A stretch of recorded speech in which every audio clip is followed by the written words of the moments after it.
How's everybody doing? My name is Anthony Brian Logan, and today we got to talk about Donald Trump's platinum plan for the black community, which is about $500 billion of investment into black people in America. Now, there's going to be some controversy over that because of a few things. First of all, people are going to say, hey, why just to black folks? Why not to all Americans? And that's a very valid point because you couldn't have a thing that's just for whites or just for Asians or just for Hispanics specifically. And I'll address that in this video. I think you'll be pleased with what's actually going on. And then some are going to say it's not enough. Only 500 billion. We've been here for 1,000 years under slavery and bondage. We got to get 800 trillion. And if you think that way, I can't do nothing for you, okay? Just go over that way and live in fantasy land. There's going to be a few reactions to this. So let's get into it. You know, I like to give you facts, information, all that good stuff. And if you want to read it for yourself, I'll link to it in the description box below. But I'm going to put it on the screen and I'm going to kind of skim through it with you so we understand what's happening. And you see what it says right here on the screen. If it's kind of small, hey, don't blame me, blame the white man. But anyway, you see what it says. The Platinum Plan, President Trump's pillars: opportunity, security, prosperity, fairness. All right. Now, what you're going to see throughout this, I won't read every single word. But what you're going to see throughout this is that the Platinum Plan are things that can help all Americans, but will help black Americans at a disproportionate rate, which is good. You want that. You want things to help everybody, just like the president has been doing. Okay, this ain't nothing really new as far as the president helping America become great again, which is what we all want. But there are certain things you can do that can impact certain special interest groups at a higher rate than others. But you see what it says: opportunity, security, prosperity, and fairness. President Trump's promise to black America over 4 years: increase access to capital in black communities by almost 500 billion. Now, that's the key thing people are going to kind of be wary of. All right. Now, it can't just be only for black people. Like, it can't just be, okay, you black, you're going to get more capital. That's not how it's going to be. You're talking about underprivileged areas, underrepresented areas. That's kind of what it's focusing on, regardless of what your color. But it's definitely going to help black folks probably the most. All right. But let's see what it says. 3 million new jobs for the black community. Of course. Now, how do you achieve that? You achieve that by lower regulation, lower taxes, and a lower barrier of entry financially. If you got places like Freata, Washington, and Portland, Oregon, where you got high minimum wage, $15 an hour, that's going to be a barrier of entry because a lot of these small companies cannot afford to pay it. A lot of small black business cannot afford to pay the high wages, the high taxes. It's a barrier to entry. So you create new jobs by lowering taxes, regulation, red tape, things that aren't necessarily needed. Give black churches the ability to compete for federal resources for the community, creating 500,000 new black-owned businesses. You could do that again through reduction in taxes and whatnot, because that goes right back to the jobs. That it goes hand in hand. You can't have jobs without businesses that are being created. All right. You may have a place where it's poor. It's not a whole lot of money, but there's some money. There's enough money. I mean, you got all these corner stores, liquor stores, beauty supply stores. There's some kind of economic opportunity right there. And why not be able to foster more businesses that can come in at a lower amount of money? Why not? Bring better and tailored healthcare to address historic disparities. I'm with that. I'm not really sure how they're going to achieve it, but I'm with it. Why not? Increase access to capital in black communities by almost 500 billion. Now, this is going to be an interesting thing. Maybe talking about certain loans that come from the federal government, incentivizing banks maybe to invest in lower income areas. Now, you got to do it responsibly because you don't want a mortgage crisis to happen again. Because remember back then, the whole thing with the mortgage crisis was what they call ghetto loans. That's not my words. That's what some of these banks were saying. And these loans were given to people that they know couldn't afford it. You're talking about home loans, and the terms of the loans were ridiculous. And the reason why the terms are so ridiculous is because the banks knew that they probably wouldn't get their money back, or it'd be real high risk.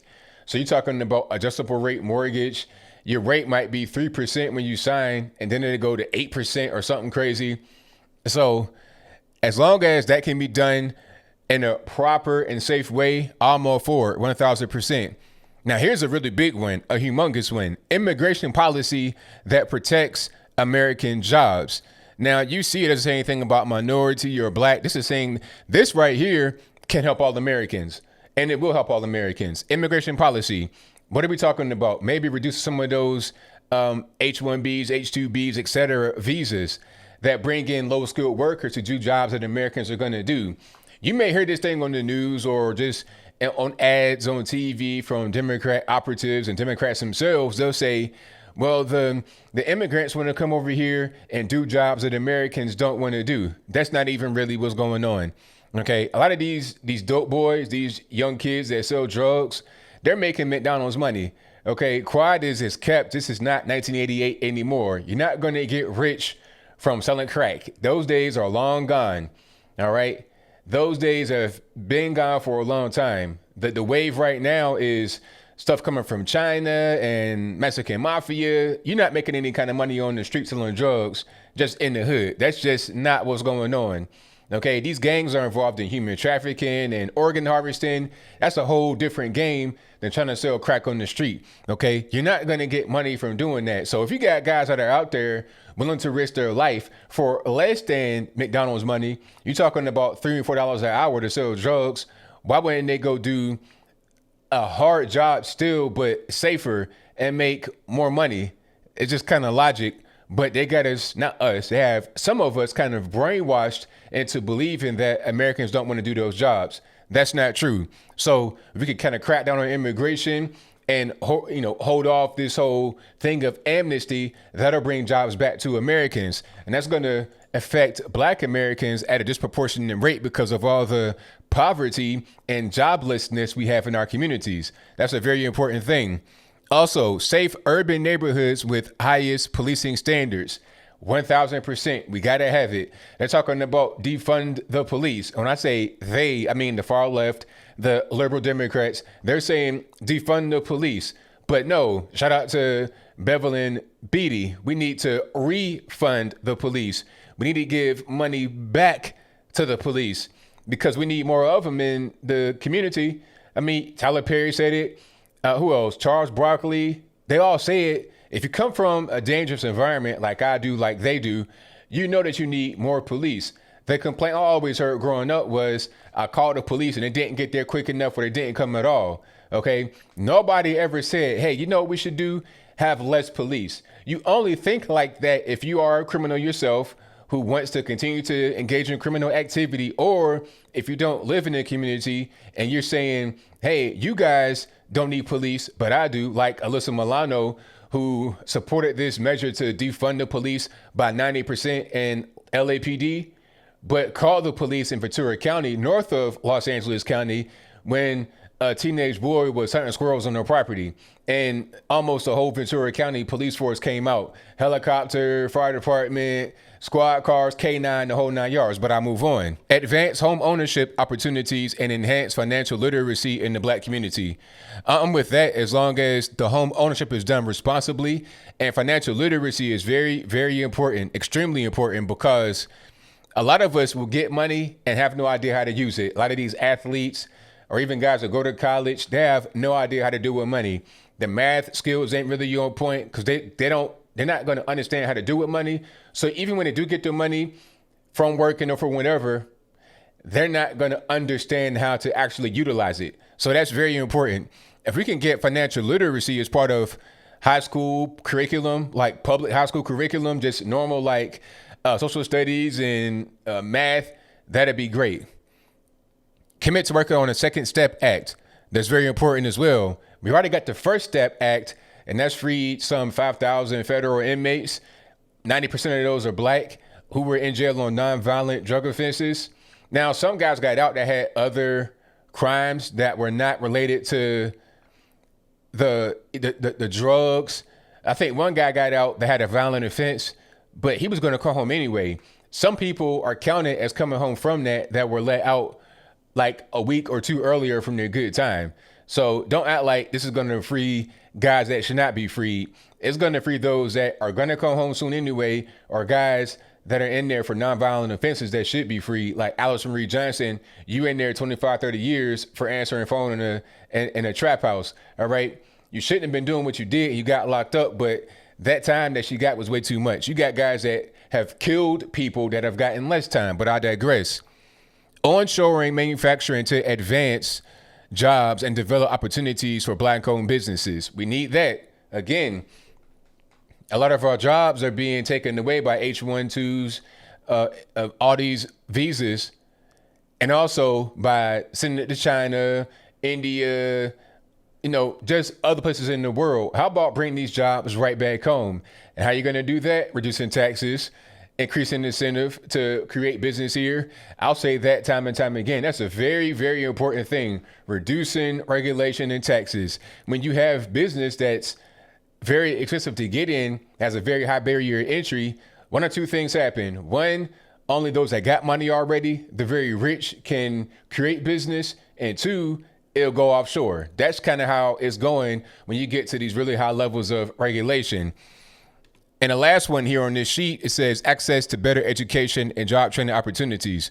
Now, you could do that by school choice, and we most certainly need that. I benefited from school choice when I was a kid, and it helped me build life skills I still have to this day. All right. So, yeah, school choice is very important. Reducing taxes and regulation, just increasing the prosperity in the country that we already have is a really important thing. So I'm a big fan of the list there. I don't really see too much that was wrong. And beyond what I say in the list, as far as the what they call it, the tangible things that we can look at and see, there's also the fact that it's going to designate KKK and Antifa as hate groups, as terror groups. Now, I am 1,000% for that. I'm kind of surprised that the Klan has not been considered a terror group before. It's kind of weird. But right when I heard that, I was like, the Klan, really? I mean, yeah, they're a terror group. Everybody knows that. But what about Antifa? Okay, let's get the Klan and Antifa. They're pretty much the same. Antifa is like the new Klan. So let's get them as a terror group right now. And anybody that's a part of Antifa, put them up under the jail. Big rocks, little rocks, straight in Gitmo. So I'm glad that he was able to get not only KKK, but also Antifa, which are one and the same. And I like how he announced that kind of like together, letting you know, in my humble opinion, that they are not much different. So as I close, I want to say this. The Platinum Plan is all good with me. I could have gone there in Atlanta when he announced it, but I couldn't make it. I was invited, but I couldn't make it. Shout out to everybody that was there. I saw a lot of, friendly faces in the building. And, I like how Trump was able to speak freely. You shouted out Polo the Don, the producer, who had that song called Throw Them D's. If you know about that, you know what I'm talking about. He was on that song. So I like how he was able just to speak normally. People want to say Trump is racist. Racist how? There was all kind of rap songs about Trump, up like Donald Trump. Bill Gates, Donald Trump let me in now from Nelly. He was in pictures of Super Cat and Snoop and Puff. Nobody thought he was racist up until he ran for the presidency, and he's not proven himself to be racist in these 4 years he's been in office. But I think I'll leave that right there for now. And what say you? Do you think that Trump's Platinum Plan is going to help the Black community? Will it help America? If that's your viewpoint, let me know why in the comments below. Or are you not a fan of the Platinum Plan? Should he have done less? Should he have done more? Whatever your thoughts on that are, let me know in the comments below. You guys pretty much know where I'm at. I'll support Trump 2020 all day long. I like what he's done so far as being able to help the country and blacks and whites and Hispanics and Asians and everybody. I like what he's done to help so far. And I like how he's not giving up on the black vote. You can get a big piece of the black vote, Trump. You can do it. And once you do it, it's not just for you or for others in the country, aside from black folks. It's for all of us, including black folks, especially for black folks. So I hope that anybody that's watching this, if you're kind of on the fence, you don't know if you're going to go Trump or Biden, just know that Biden said, if you don't vote for me, you ain't black. While Trump has this whole big platinum plan for you, you can dig through it. I'll put the link in the box below so you can read it for yourself. You can read through it and see what you like, what you don't like, and compare that to whatever the Biden team has, because Biden is pretty much halfway dead. He won't have anything that he comes up with or really signs off on. But whatever your thoughts are, please let me know in the comments below. And that's all I got to say for this video. If you like what you heard, please comment, rate, share, and subscribe. Peace.